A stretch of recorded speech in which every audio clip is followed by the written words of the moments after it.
Hello, hello, welcome back. Here we are again. Again, always.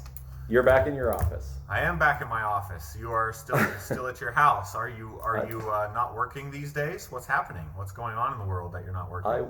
I will have you know I worked this morning. Oh, so good. Good. There you go. All right. We are two brothers talking. We pick random topics and then we discuss. Yes, we do. And it's my turn to pick. Okay. And I haven't thought a whole lot about this, but it is something that both you and I have had intimate experience with in the recent past. Okay. Okay, within the last 3 weeks. What I would like to talk about is retaining wall block. Okay? How? Why am I not surprised? Well, let's talk about it. Let's just do it. Just as a little background, I have bought a house within the last couple of years, and we needed to finish the backyard. And I decided to put a retaining wall in. And I ended up going a little bit more in depth than what I had planned on, but it looks really nice. And Matt, if you why don't you share? You've been putting in one in your yard too. Yes. So the house that we are in the process of acquiring and working on and doing things to, the front yard is it's not been taken care of, and so it's on a little bit of a slope, and I wanted to level it out, and the best way to do it is to build a retaining wall. So I'm doing that. Yep. And I'm using a different kind of block than Avery is, and that's why I thought this would be good. Yeah, and a different pattern. And so it's a good thing to have, but I definitely have my opinions now on it for sure. Okay, so just as a upfront disclaimer, I guess, we are by no means expert block layers. Masons, no, we're not. Nor are we experts on retaining walls or the correct way to install them. No. But I feel like we've learned some things, and are happy to share. And if this helps you, great. And if your wall falls down, it's not our fault. Yep. And but I don't think that either of ours are going anywhere anytime soon. Not a chance. Go ahead, you start. Okay, so I wanted to talk about the different types of block first, and then we can talk about installation. Okay. Okay. I feel like we've got enough time to do both of those things. We're not going to go real in depth on any of this. So, all right. So let's just start. I'm going to start because I'm talking. I'm going to start with my block that I used. I used a solid block, no cores, no nothing, just a solid rectangular block, 16 by 4 by 6. Okay, and those are really easy. You lay them in a brick pattern. So one here, and then the next one goes like this. Pretty easy to lay. I put a little bit of construction adhesive in between, and really easy. There's a couple other types of block. Most landscape block is what's called hollow core block, which means that it's this size, but the inside is hollow. Right. So I assume that's what you put down. No, mine was not hollow. Oh, yours were solid. Mine was solid. Yeah. Oh, those are heavy. They are very heavy. They're how tall were yours? 4 inches. Okay, I think mine were 4 inches. Yeah. And then mine had angles on the ends, and they went Yep. back, and then on the back side they had a little extra lip for locking. Right. To the block below them, and they staggered. Which means that you offset as you go up. Yes, you offset as you go up, and so there is an angle to your wall if you're looking at it from the side. Right. Which cuts into the yard, which I don't like. So we'll talk about that here in a second. Right, and mine is perfectly straight up and down. I want to talk about it. Straight up and down and nice square and easy. There are also blocks. So your options are, and mine was a very short wall, so the block that I used was fine with that. You don't have to have the locking back lip. There are block similar to what you used, except a little bit bigger. They're 60 pound or maybe 40 pound block. Each block weighs 40 pounds, and they have the lip on the back, and those are for really big, tall walls. I think you use just regular landscape block, right? Yeah, I did. But if you're going down the highway and you see a retaining wall next to an That's overpass much or something. different, yeah. Those are the bigger block that are And they're hollow, built and they're for that. probably filled with concrete, which filled with concrete which neither of us and did. rebar. Probably. Correct. And then there's another type of block which stacks flat as well, but you can also offset it, usually about an inch. And they have pins that you drop down in. You hammer the pins in, and that holds it all together. Interesting. Those are the best as far as building tall retaining walls. Those are great, but they're heavy. Mm-hmm. They're heavy. You got to be a real man to move those things. So it's not for I you. am not. So Okay. I use little ones. So Yeah. What other kind of blocks are we missing? Cinder blocks, but Cinder blocks are not really retaining wall block, though. They're really not. That's probably good enough. That's all people are really going to get into. And most of them are made out of. Almost all of them are man-made. You can also make retaining walls out of solid stone, which I have done as well. It just is a little bit harder because you have to try and fit everything exactly where you want it. And this stone is this shape and size, and you have to take another one that's a different reciprocal shape and size. Right. We're not going to talk about that. No. Okay.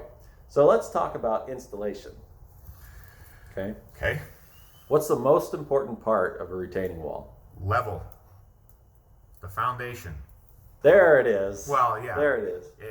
So, to have a good foundation, it has to be level. So you have to prep. You have to prep the ground first. That's what you have to do. Yep. So Matt lives in Las Vegas. Terrible place for retaining walls. It is. It is. Because how is digging in Las Vegas? Oh my gosh. There's sand mixed with a little tiny bit of dirt, which is just crushed rock and and roots. Right. Because the roots are going everywhere trying to find water, as there is none. They can't. I wish we could show you pictures. I cursed many times at every root that I found and all the rock that I had to dig out. It was an absolute nightmare. I would take Denver soil over Vegas any day, even though you had clay for days.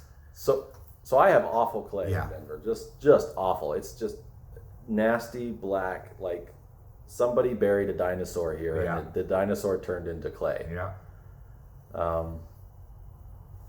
But I would take my dirt over Matt's dirt any day as well. Yeah. But the foundation is pivotal, and you don't find that out sometimes, in my case, until you're a couple blocks into trying to figure it out, and then you're like, I gotta pull this all off and redo this a little bit. I did not hear about this. I didn't secure them with adhesive or anything like that, but I had to start again, kind of, go back down. And I found that with my soil and my foundation, I have little peat gravel that I had put in previously. I actually used a bunch of that as my foundation because it was able to work itself out and lock itself in, and it actually turned out to be a really good base for me. So I have bad news. Okay. People, everyone watching this video, do not use pea gravel as your foundation. It's not the only thing in my foundation. Because pea gravel is round rock, correct? Round is it's jagged. It locks. You want to use okay. Yeah. So when I think of pea gravel, I think round, no. small. I'm sorry. Rock. It's the same size. No, it's definitely not that. They are locking together. As you press them down, they lock together. No worries there. No, I'm not going to do that. Yeah, that would be a really dumb thing to do. But it would be good for you guys because you wouldn't have to make the mistake if we had made that mistake. But don't use round rock. Yeah, no. Because it will not stay locked together. It will move, and you don't want a foundation to move. That's correct. The wise man builds his house upon the angular rock. Right, not the round rock. Not the round rock. Yep. So how much did you put down? How deep? An inch or less. Oh. I didn't have to put much. I have a really solid foundation as it is. I just had to fill in the little valleys and other things with a little bit of rock. That's all I had to do. Okay, so your wall is what, 2 feet tall? The tallest part, it's about 3 2 feet. and a half? Yeah, it's 6 blocks tall. Oh, wow. Okay. Mm-hmm. Mine's 6 blocks tall. Yeah, but yours are, well, no. They're the same size. What's 6 times 4, dude? Whatever. Doesn't matter. Math in public is your strong suit. So I built a 2 foot tall wall, six courses, 4 inches, 4-inch block, and my foundation is 11 inches deep by 30 inches wide. Sweet Moses. Yeah, of 3/4 clean angular limestone. Okay, he had to do that. I might have gone overkill a lot. A lot. However, he has to do a lot of that because he has extreme temperature changes, right. frequent extreme temperature changes, and water. Lots of it. And one thing that you don't know about, I have Colorado fault line. Is what? A fault line. No, I'm not worried about that. If that's a problem, then we have other problems. Correct.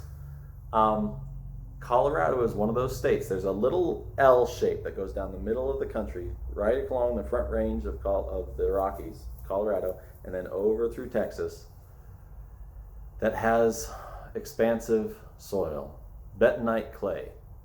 It expands. So as you add water to it, it goes. That's so dumb. It is really dumb. And it's bad enough that they have to pull all the dirt out when they're building these houses down to rock and then put other dirt in, treated dirt, so that it doesn't expand and kill your foundation. So I did not want that wreaking havoc with my wall, and so I put a large foundation in. Well, and that's a good idea. Okay, let's move forward because we don't want to go too long. Rapidly running out of time. Yes. Okay. So retaining walls. Do you hire them out or do you do them yourself? Hire them out. Since you've done one recently. Well, here's the thing. I don't mind doing it, but for the average person probably watching this, there is a lot to do. You have to level. He's not trying to insult you. I'm not. I'm really not. But it is hard, and you have to really want to do it. And I sweat a lot, and I hurt, and I have a callus that's healing. It's a lot of work. There's a lot of work. You have to level and keep leveling because it has to be perfect. Each of the rocks has to be perfectly straight because if you set one on and it's rocky or whatever, it'll break. My locking ones are nice because I could pull them to the front and know exactly where they set. Avery would have to set his and get the inches exactly right. Put them in the adhesive, let a layer dry or whatever. I don't want to even know. It doesn't matter. So it's a lot of work, and it's better if there's a crew of 5 or 6 guys working all at once to get it done in a day or 2 max, where it took me I still have to work on it because I have to go down the other one side. I'll be 4 months because I have a normal job. So save the money and pay someone to do it. Now, I will tell you, my wall is going to be about 250 blocks after it's all said and done. I'm going to be in total material $500, maybe $500 because I'm at $1.99 a block. Right. Avery was a little bit different. So I have low cost, but the labor is very intensive, and that's where the companies are making. That's their where money. you're spending your money. And I advocate for them because it's hard work. It really is hard work. Absolutely. So spend the money, have someone to do it. You don't have the time to do it. And the other thing is that guys that do it all the time, they know what they're doing. They already know what they're expecting. And if you make one mistake somewhere, the whole thing can come down. Yep. And I had like if you don't put a drain behind it or what, depending on where you live. Yep. It can be a really bad thing. So hire it out. Yeah, and I will tell all of you, mine is not perfect. There are flaws in it. Mine is pretty perfect. Avery's is pretty perfect. I don't have time to make it exactly how I want, and I messed up too late in the game, so I just finished it. That is what it is. It is what it is. No one will probably notice except for me, and that's fine. So, whatever. So there you have it. I like them. They're very useful. I don't like that they cut into your yard, at least my blocks cut into your yard, but they accomplish what I needed them to do, and it's the best thing. And a third of the blocks were free. So there you go. There you go. There you go. There you go. Whatever. All right. Sorry, we went a little long on this one. Yep. This is Two Brothers Talking, and you have a great day. See you later.